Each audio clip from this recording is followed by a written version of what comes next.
What's up, guys? It's D1 here. Hope you're having a rockin' day. And I've got my super close friend, Karla, here with me today. Hey, D1. How's it going? Doing really awesome. Karla, you're one of the most requested people for me to interview. And with kind of 2017 coming to an end, I figured it'd be an awesome time for you to come on. For those people that don't know Karla, which I think would be a big surprise, but Karla is a six-figure publisher, immensely close friend of mine. And funny enough, we're actually part of the same mastermind group now, Dan Locke's mastermind. And we've had a pretty amazing year, to say the least. We both invested in ourselves quite heavily. I shifted to an agency model, but Karla's been kind of fighting the good fight in the Kindle space. So Karla, just to kick it off, I think a lot of people, we're going to talk Kindle in a moment, but a lot of people are kind of curious what our year has kind of looked like, because, we've been on YouTube for, 2 or 3 years now. Again, I've kind of gone the agency route, which I'll talk about maybe in a little bit, but give me like kind of the up to speed and what 2017 looked like. I won't spoil the punchline about kind of us in our same mastermind group, but yeah, just maybe let people know what's been kind of going on, the progression has been in the last couple of years. Sure. So the last couple of years, I've put a lot of emphasis on investing in myself and investing in my growth as an entrepreneur and as a teacher, because I know that is what's most fulfilling to me and where I can have the biggest impact in the world and on people around me is to be a teacher. And I've had the privilege of working now with over 200 people over the past couple of years, helping them learn Kindle. And these are people across 6 continents. So that's been amazing. And I've really focused the last year, especially on developing that side of me a little bit more. Yeah. And really kind of busting through a lot of the limiting beliefs, things that were holding me back from truly expanding and sharing and helping to my fullest potential. Yeah, I love it. And it's funny because, once we start learning the tactical and technical aspects of our business, we realize that 90% of our growth, the issue is actually our mindset, and having people in front of us or even next to us that are kind of pushing each other has been so valuable. For context, for people that are maybe don't know our past history. So Karla and I actually met, about 3 years ago online? Probably about 3, maybe less, maybe like 2.5. 2.5. Yeah, something like that. And at the time I was publishing nonfiction. And I think I was making maybe around $4 or $5 grand a month. And Karla was one of the early adopters to move to the fiction market, seeing such a massive opportunity there. And, very quickly, all of us rose to, a decent 5-figure income, which at the time for me was unheard of. I couldn't believe it. And I decided to not go into teaching because it wasn't really what I wanted to do. And, it took me some time to really figure out kind of how I wanted to serve. But Karla, you've been teaching, like you said, for almost that 2 years, right? At this point? 1.5? Yeah, no, it's been 2.5 years that I've been teaching now. Crazy. Yeah. And why did you decide to do fiction, just as a kind of a quick update for people that, again, were maybe more on the nonfiction side for me? Sure. Yeah. So I started in nonfiction and I did it for about half a year. And, I saw a little bit of mediocre success from it. It really wasn't getting me very excited, though, the results I was seeing. Sure. And I just wanted things to expand vertically and just like blow up as far as results go. And so I just started doing my research, checking out the bestsellers in the Kindle store, saw that the majority of the bestsellers were fiction. Yep. And most of them were romance. And so I just started experimenting. I got some ghostwriters to do some fiction romance books. And I saw how hungry that audience is. And got really excited, just went all in with it and just started pumping out romance books and just testing a lot of things out, trying a lot of things out. And I saw my results really grow quickly. And my reality, my financial reality, the reality of my business changed so much within half a year. So that was really exciting. And I started sharing my success a little bit with some people online, and then people started to ask me to teach them. And so, yeah, I'm like, yeah, sure. And so I just started doing it very on a small scale, 1 or 2 people here and there. And then it just started snowballing, word of mouth spread. A couple of YouTube interviews helped a lot too. And yeah, amen. Things just kept going. And so I'm like, okay, I have something here. And it's more than just like, oh, I have, I know how to publish profitably on Kindle. I know how to teach it, and I know how to communicate it, and I know how to encourage people to shift their mindsets in a way that they're aligned with their potential, and to really grow as entrepreneurs. And it's really funny you say that, because I remember when we were kind of working side by side as like peers in this mastermind group, how like, yeah, a lot of us were having success. I even did a bit of coaching myself too in the space. And you're one of the few people that's not only been coaching for a long, because at the time you're doing like, it was just coaching, right? There was no course. There was no, you were just kind of doing a one-on-one. It was group coaching. There wasn't anything recorded. Like people show up on a Google Hangout with me and I'm like, you better take notes. I love it. And so I do like 4 sessions or 5 sessions of that. And then that was it. Like they had to take notes, but now it's, shifted to the place where I actually have like program modules and stuff. Yeah. And a lot of us that did coaching, and again, I did a bit of coaching. We either got burnt out, or the business model wasn't something that we wanted to pursue, or, or we shifted focus. Like for me, I just shifted focus out of Kindle to something else entirely. But you've been actively publishing, and you've kind of had your hand on the pulse the entire time. I think of any kind of our peer group, you've been one of the few, if the only, that's been constantly doing this without the shiny object syndrome kind of getting kicked in, right? Yes, for sure. I've had to really keep my focus because, honestly, I have people relying on me. I have my students relying on me, holding me accountable to keep growing as well, and keep learning and keep sharing and keep supporting them in their growth. And the wonderful thing about working with so many students also is that I've seen amazing success stories, and I have seen firsthand what works and what doesn't. And so from that, I am able to guide my students in helping them have a more simplified, kind of clear vision of the steps they need to take to find success. So really eliminating a lot of the unnecessary clutter. Yeah. Let's actually talk about that quickly, because before the call, like we were just laughing. Again, Karla and I, we made a fairly large investment. I think you joined Dan Locke's group in October of last year, or was it like August of last year? Yeah, August 2016. So, and he was someone that I looked up to for years, and I'd read his books and watched his interviews. And I'm like, when I saw I had an opportunity to work with him as my personal mentor, I just jumped in, and I was so excited. Oh, I remember you saying that, and I know, yeah, exactly. I remember you telling me like, hey, I'm joining Dan's group, and I don't know if I really want to say the a lot of money. And I remember you saying like, hey, D1, like I'm going to kind of take it to the next level. And, I've got Dan as my mentor now. And for those people that don't know, I'll leave a comment or like something in the description, but Dan is a huge internet marketer and business owner here in Vancouver, and massive YouTube following. And when you made that jump, I'll be honest, I was a bit jealous. I'm like, shit, like you're leveling up, and we're kind of, sitting here at like our own mental vibrations and not really knowing where to go next. I've been kind of bouncing around at that low 6 figures for quite some time now. And it's almost like you don't know what you don't know.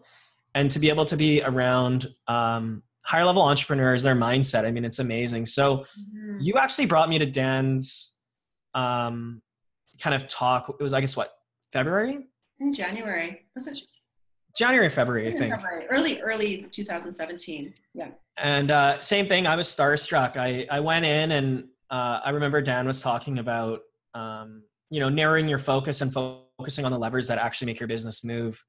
And then I made the jump in March, and it's so true. Like a good mentor that has been there and done that, the biggest thing that they can give you is narrow focus, because you're sitting there trying to do 100 different things at once. And the second you single focus, and especially for somebody that's been there and done that, they can be like, oh, I remember that mistake before, go do this.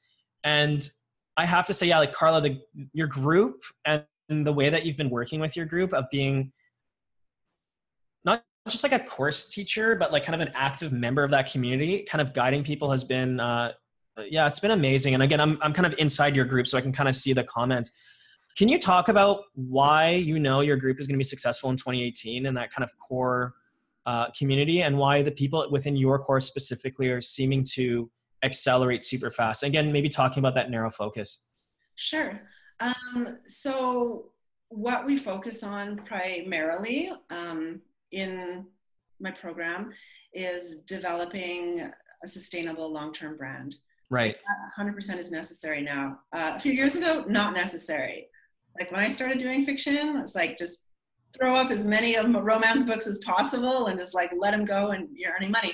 But that isn't the reality anymore. And so now what we're focusing on is what is giving us an edge. And so always looking for something that is going to give you better positioning as a publisher, as an author. So that's going to be very strong brand, having a really big audience, so a big mailing list, and also looking at ways of communicating with your audience or your potential audience in ways that it engages them at a different level than other authors or publishers might. So bringing in other ideas from internet marketing,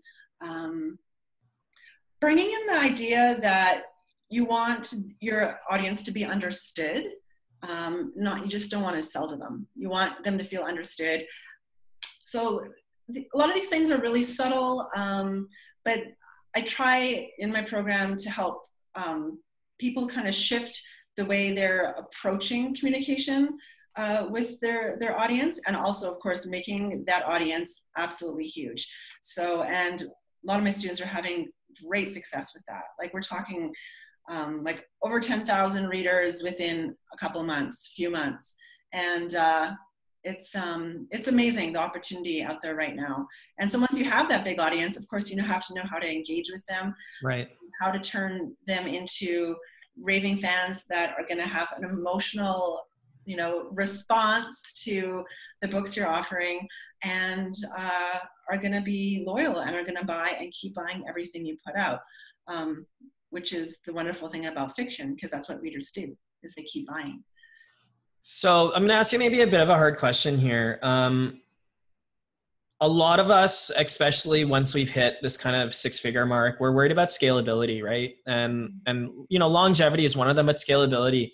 Are you finding, like, I know Amazon's made a bunch of changes, recently. It kind of feels like maybe it's a bit unstable right now. Again, this is just perception, and maybe it isn't reality. Yeah. How are you guys finding it right now? Like, is there still a bunch of scalability within these fiction brands?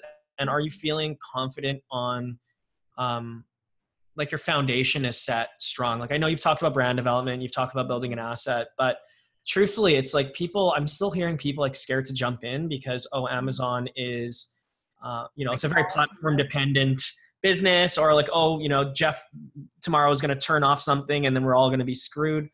For somebody that's sitting there like, okay, man, I'm making $3 or $4 grand a month and I want to move to, say, 15 or 20 or 30K a month. Mm-hmm. Is it still there? And are you feeling confident about it? Yeah, 100% it is still there.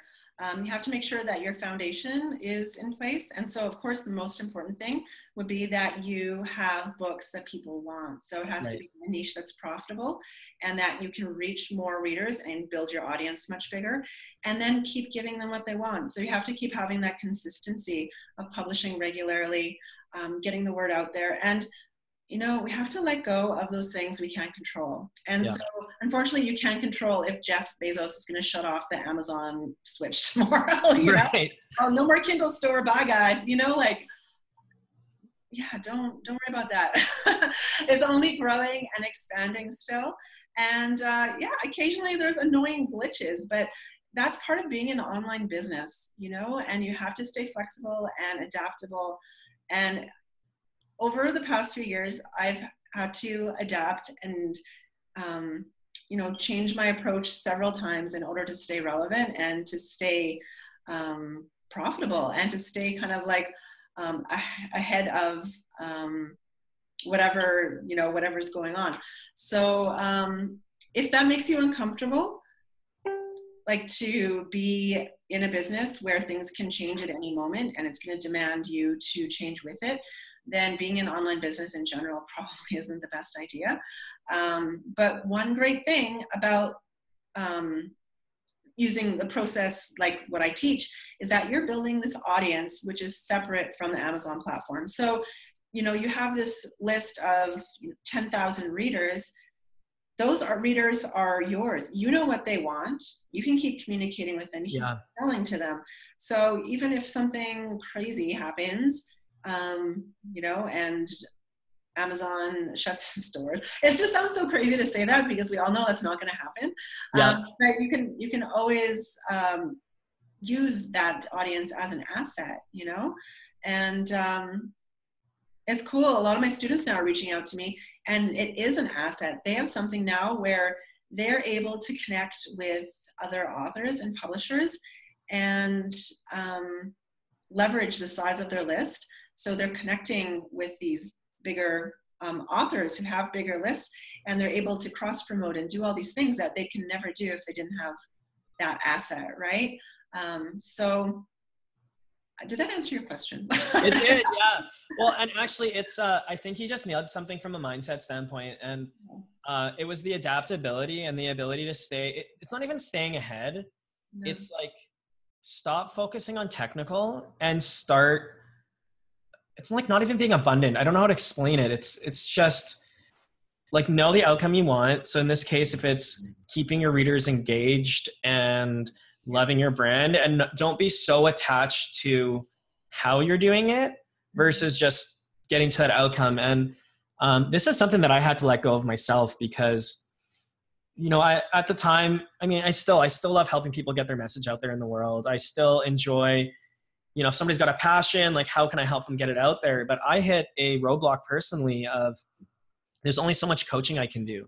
There's only so much impact I can do, in helping startups. And because I shifted to an agency model where I could really help people scale, I had to let go of a lot of things that I thought were the best way of doing it. And it was because of mentorship and kind of, seeing other higher level entrepreneurs than me, kind of taking pieces of it. And I'm still learning, I'm focusing on traffic now, but I've got SEO dialed, but now I'm looking at paid traffic. And then who knows what the platform might be 2 years from now. Facebook may not even exist. Who knows?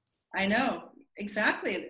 Things can shift a lot. And the thing is, you just need to be in a place where you're present and you're continuing to make little progresses, move forward in your actions, and just staying alert and aware, not feeling like paranoid that everything's going to crumble in front of you tomorrow or anything. Yeah. Because I see sometimes a lot of that too, a lot of paranoia, not in my students, but just online in general, in forums or message groups. You see a lot of people, the kind of go-to is for them to share what they're scared of or negativity or whatever. And sure, you have to be aware, but don't let the paranoia limit you from taking action. I think a lot of people end up using it as an excuse to not take action and then move on to the next shiny object. And then they start to work on something else. And then they find something to be scared of with that too. So they're like, oh, I'm not going to do that either. And have to find a way to eliminate those blocks that come up that prevent you from taking the actions you need to take. So. Gotcha. And it's funny. I think, a lot of that paranoia is people that haven't invested in themselves. And I'm going to maybe make a comment here. I've noticed now that I've kind of been on the other end, again, Karla and I have spent really big money this year for our own personal growth. Yeah. I joined an $8,000 US mastermind as well in the SEO space. So this year, for 2017, I've spent, upwards of $35,000 on mentorship and personal development. And the difference I found is the quality of people kind of on kind of the back end of purchasing. It's no different than if you buy ASM, which is a very expensive course. Yes. The quality of people and the quality of mindset that you find on the other side of that, it's a blessing. Even now we're looking at Canada tax laws that are changing massively. And I've got friends that are scrambling, and in our personal mastermind, it's, November's coming up, and I think we're going to be talking about that. And instead of it being, us being nervous, it's just like, how can we act on it? And I think, Karla, from what I'm hearing, the quality of people kind of that have invested in themselves within your program tend to be more abundant mindset than scarcity mindset. For sure. And those are the people that are drawn to me, I think, because that's the message I give up that I give out is the message of non-competition too. Is like, we're not in competition with anyone else here. It's like the only person you're in competition with is yourself. I know it's like cliche and everything. Yeah. What anyone else is doing, that has no bearing or impact on the success you're going to have. So focus on what's in front of you and expanding that kind of vision of what you feel is possible and see where it can go. Like, start to play with curiosity a little bit more and kind of asking yourself those questions like, oh, what if this could happen, or how can I do this, rather than I can't, it's impossible, those kind of things. So. Can I ask you a question about, like, you're mentioning people are like promoting each other's books. Are you not finding people being scared that they're going to get their books stolen from the list? Or is it just the quality of people that are now cross promoting? They're just abundant, because I know on our end, like on the nonfiction realm, and even just like smaller people that are like really scarce, like, oh my God, if somebody finds out my books, they're going to steal my whole thing. It is completely foreign to me to hear that people are willing to promote other people's books. Are you finding like non-issue, or? Looking for those cross-promotion opportunities as much as possible, because that's how they're getting their word out. And it's really quite incredible that there's this, that now, and we've talked about this before, Diwan and I as well, the relationships you have with people, that is like some of the most valuable leverage you have is relationship. Yeah. And so when you're able to connect with people, with other romance authors that have massive lists and do promotions with them, that is an incredible opportunity. So. And it's, I guess, the level of trust. And that's something that I'm finding out, that business is not a solo sport. As we've kind of come up the ranks of the internet marketing space, of starting with very low ticket products and thinking that we're going to build our entire business by ourselves. And now being exposed to, like you said, relationship capital, where it's like the relationships that we've made, as long as there's trust between us, it's us winning together versus us competing against each other. Yeah, for sure. It's just nice to know that you're seeing that type of camaraderie within your community, and everybody's looking to win together as a community, rather than like, oh, XYZ is in the same niche that I am, well, I have to beat them. Well, there's enough kind of slices in the pie from an abundant standpoint. And to be a straight shooter, even the reason why Karla's on this, at the end of this, I'm going to say like, hey, go check out her course, go check out the webinar. It's not because, oh, I need to sell you guys stuff, but because I honestly think like it's super valuable. And the level of trust I have in Karla and her community, this is how money's actually made at the higher level. It's not siloing yourself and creating products and being so scarce that, if somebody finds my product, oh, my whole business is gone. And honestly, if that's how you think your business is going to grow, you're going to be screwed anyways. It's when you start cross-promoting with other like-minded people, do you kind of win the war long-term. And Karla, if I'm not mistaken, like the top 100 authors on Amazon, they're all promoting each other, aren't they? Oh yeah, 100%. Like all the top romance authors, all promote each other. And the thing is like, if you have a list that is substantial, then you can be in with those authors and you can do cross promotions with them. It's really quite incredible, and it's an amazing opportunity. And the thing is, having those opportunities too, it's forcing everyone to level up the quality. Like, you have to be putting out really high quality covers. It's forcing everyone to just be at the top of their game in order to participate, So it's really cool what I've been observing. This is especially over, like we said, over the past year, how things have shifted and these opportunities are coming up to really grow and expand. And like you said, it is from kind of this community idea that there's abundance for everyone.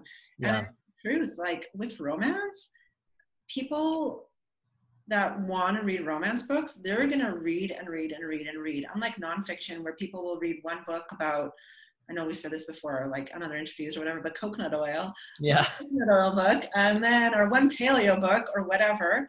It's like they're not going to be buying 4 paleo books a week, and romance readers read like that. So. Do you feel like 2018, moving into 2018, like, you know, and the technical has been beaten to death already. I don't think we need to talk about that, but do you think it's really just going to come down to surrounding yourself with other publishers that are staying cutting edge and then growing with them? Like, do you feel like that's going to be the kind of ticket? Definitely. Yeah. Having that community and finding the best ways that you personally can align yourself with the success you want. Yeah. And I mean that, like, whether or not you are going to be pursuing publishing or, you know, whatever other kind of opportunity you're looking into, if you don't first take a good look at yourself and see how you can better align your mindset with the level of success that you want to be living, and that includes surrounding yourself with like-minded people or people who are already at that level of success. So that's important. And just imagining that level of success as your present reality. Yeah. And like, what does that look like? What does that person look like that earns $10,000 a month, if that's your goal? What does their day look like? What are their habits like? What do they think about? What are their priorities? Do you think that they sit around and watch 3 hours of Netflix a night? Yeah. No. So just like taking a hard look at yourself and your thoughts, your beliefs, your habits. And sometimes we have to make hard decisions and allow certain parts of ourselves to die. Yeah. This is going to be a little bit personal. I didn't think that the talk was going to go in this direction, but I think it's important just from kind of a behind the scenes standpoint. This year was a very difficult year for me. I went through a lot of change, you know, multiple health things that happened in my family, you know, a very close relationship that I had, kind of split in a, you know, very shitty way. But being surrounded by really high level thinkers, you know, I hit quote unquote rock bottom, you know, 2 months ago. And yet, because it's like my thermostat was set in a certain way and the people that I was around, like, this is not to brag, but this is just realistic. Like, my rock bottom is still low 5 figures a month. How ridiculous is that? Because of the people around me. Like, I remember 3 years ago thinking, man, if I could only make $1,000 a month in passive income, how much it would change my life. And the biggest gratitude I have from this year was joining a group of people that were all at a certain mindset level, and they wouldn't allow me to drop down. And, you know, people were in different industries and different niches, but ultimately you're 100% right. It had nothing to do with my technical know-how. It had nothing to do with my skill set. It had everything to do with what type of energy am I surrounding myself with? What type of questions am I asking myself?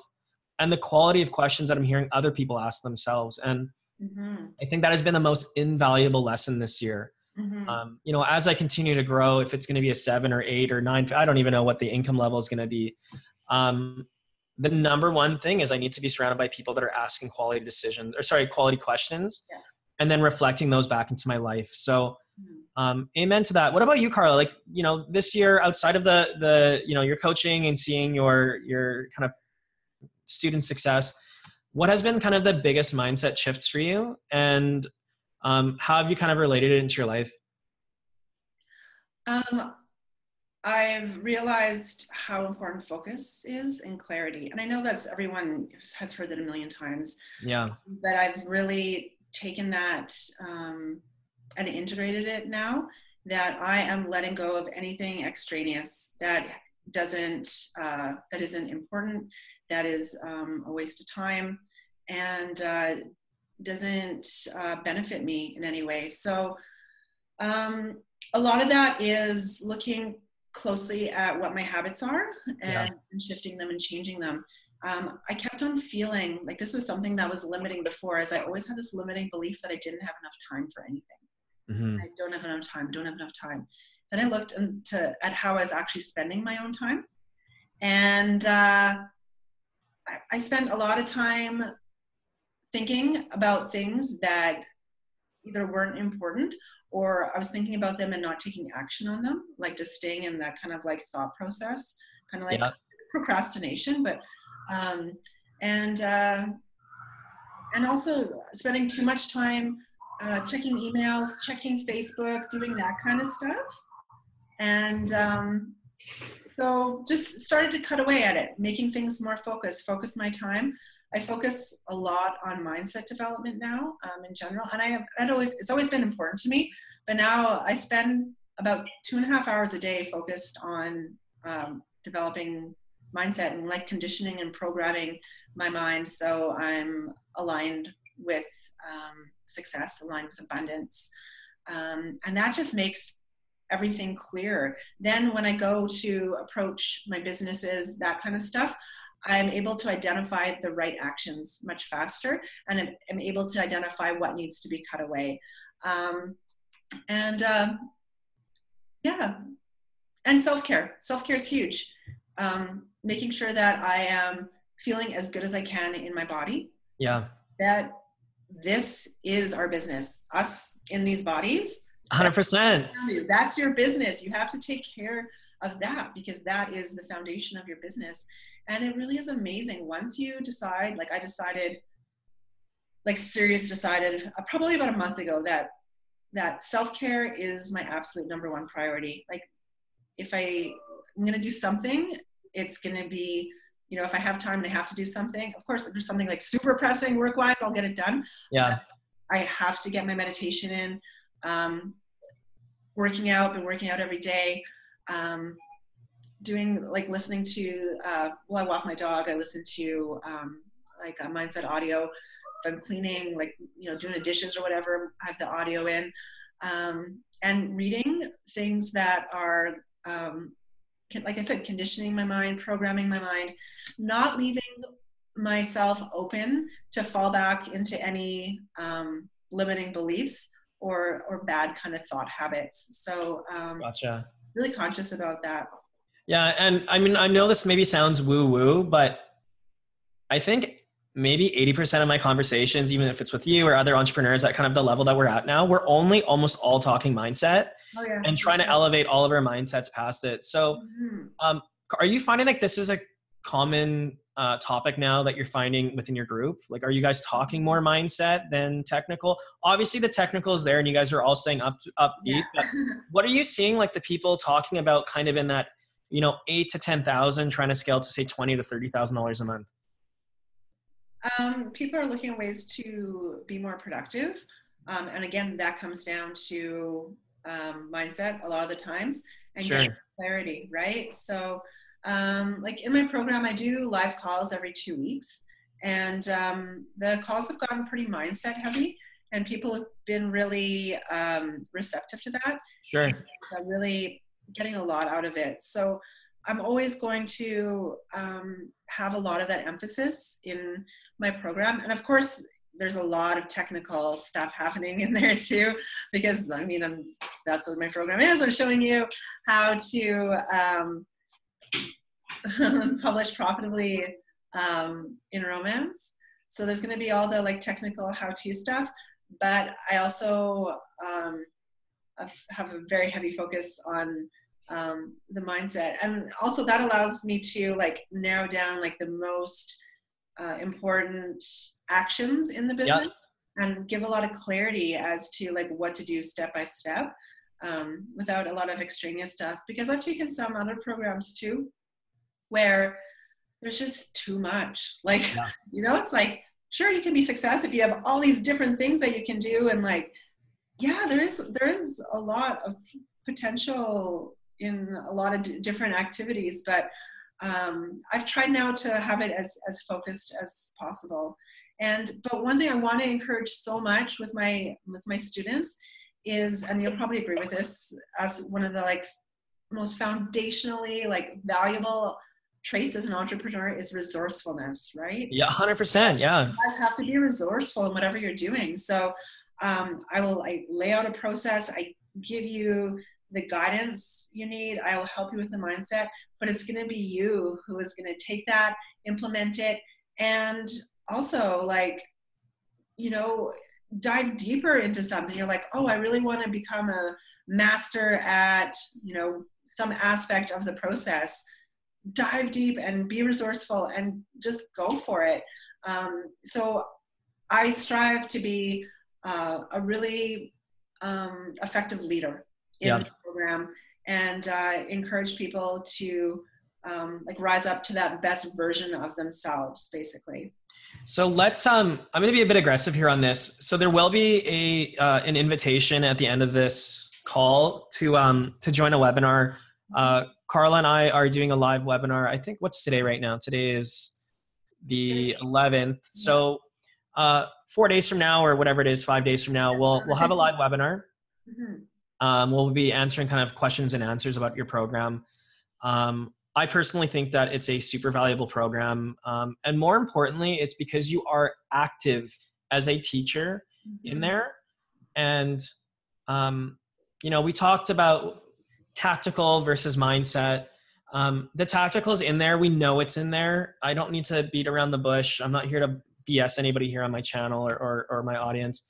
But you actively being there, coaching it, is something that I haven't seen from any other program on the internet. And that's why I am super happy to promote it, really, to be honest. Awesome. And Karla, in terms of, like you said, so you're doing what, by semi-monthly calls, you've got an active Facebook group in there. Is there anything that I'm missing in terms of kind of the support, almost like teacherness that's in there? Like, am I missing anything? Well, no, because you also get the program modules. There's like several modules with videos, kind of gives all the how-to. Yeah. The Facebook group is so valuable because there are a lot of resources in there. And also there are, it's really active and engaged, and there's a lot of people in there who are really helpful too, that are more experienced and will help with, you know, answering questions. There's some good discussions. And I'm in there all the time. Like, if you post in there, I always answer. You know, I always say within 24 hours, but it's usually much sooner than that. And it's a nice vibe in that group. And you've checked it out. You're in there. Yeah, I'm in it. Yeah, I see it. Yeah. It's very encouraging. No complainers allowed. And the thing is, everyone that's in there has invested in themselves to be in this program. So people have skin in the game. They're there. They're committed. It's really refreshing to see people and encouraging each other and connecting with each other to help promote, like cross promote and do all those sorts of things. So it's really cool. And I love it. And I'm going to be so honest here. The amount of $50 products that I've purchased that I haven't ever touched. I mean, I'm so guilty, beyond guilty. Yeah. In November, when I joined this SEO program, I had already had other SEO programs in the past that I had gone through. But when I decided to spend $8,000 US on it, I was like, holy shit, I need to make this work. Yeah. When we joined Dan's group and the commitment was a year at a lot of money, it was the same thing. Like, holy shit, we have to make this work. And the quality of people that invest in them, it's no different than people buying into ASM. It's no different when people join Russell Brunson's $25,000 inner circle. The commitment level, not only to the group, but to yourself, I think has been the biggest shift for me. It's part of the reason why I shifted my business to more of a high ticket model, because the quality of customers that I get are, like you said, resourceful. Yes. They are willing to invest in themselves. They aren't complainers. They aren't whiners. They're willing to put the work in. Yeah. And, I'm glad that your price were your price. I can see the quality of people that we're within your group, and it kind of separates the wannabes from the people that are actually there to build a business. Yeah. And the committed action takers, you know, and people that are gonna be there, be persistent, because everyone has like obstacles and little stumbles along the way, right? But people that stick through it, that have like the stick with itness and keep going and stay committed, and they learn from their little mistakes and they just kind of correct course and keep going. Those are people who after a year, you know, after a year and a half, are making incredible money, you know? So are you willing to share what your top students month has been, just for context? Yeah, sure. So I have a few students who in the past year have had months that were over 100K. So over $100,000 a month, top months. We're not saying consistently, it's not like a 7-figure business, but and these are students that I initially worked with end of 2015, early 2016. Yeah. This is when there was no course and it was just group coaching with no notes, with no nothing. To transition into like, I had a Google folder like with videos. So it's pretty amazing. It's super inspiring. Yeah. Of course, not every person that works with me is going to get to that level. And I have to add, these people are committed, super resourceful. Yeah. They took what I taught them and expanded it and took massive action. And yeah, it's really incredible, their growth. So it's an amazing opportunity if you want to like step into it, right? So can I ask you one last question before we kind of wrap up here? So seeing other people make that type of money, you know, up into that 6-figure a month mark, I've got multiple friends that are course owners in all sorts of niches, and quite often I've seen those people see their students making more money and deciding to stop teaching. Can I ask you what actually drives you to do what you're doing? Because it's honestly inspiring to me to see you in this space teaching. Like why don't you just close shop and go and, you know, and kind of follow along that train? Why teaching? Because that is what honestly makes me fulfilled. It fulfills me. It's just who I am. There's no better answer for it. It's just who I am. I'm a teacher. I've evolved into this place where I have something where I can share with people that has truly been life-changing for people. And it's pretty incredible when I get messages and people like thanking me for changing their lives, essentially. I remember that one that you just posted the other day with that. Yes. That was like on our private chat, I think. Yeah, that was. It's pretty incredible when you can have that impact on people, and that's what I love. And the thing is, I just see myself in everyone that I start working with too, because that's where I was a few years ago. It's like I was hungry for a change and hungry for something where I can bring more freedom to my life. And when I meet people who are where I was a few years ago and I have something where I can teach it to them and they can start to create that freedom for themselves over the next, couple of years, it's pretty rewarding. So that's why I do it, because I'm a teacher. Like that is who I am. And before I taught this, I was a yoga teacher. Right. And, it's just in me. And it's funny you say that. I, in a lot of ways, are very similar. Like I really just get happy helping other people. Yeah. The financial aspect, like, you know, if I could trade my life tomorrow to run, you know, some website to make me a bunch of money, but I didn't get that personal connection to know that I changed somebody's life, I would not be fulfilled. Mm-hmm. And it's just nice and refreshing to know that, like, truly, Karla, like I know you are a teacher, and that's why I wanted to ask that question. Mm-hmm. And yeah, seeing these testimonials come through, you know, we've got kind of a private chat in our group. Yeah. And it's amazing to see that you've pivoted somebody's life. Even just last night, I actually got a message from, somebody that has never taken a course from me, has never taken coaching, and, you know, saw that I was going through a bit of a hard time right now.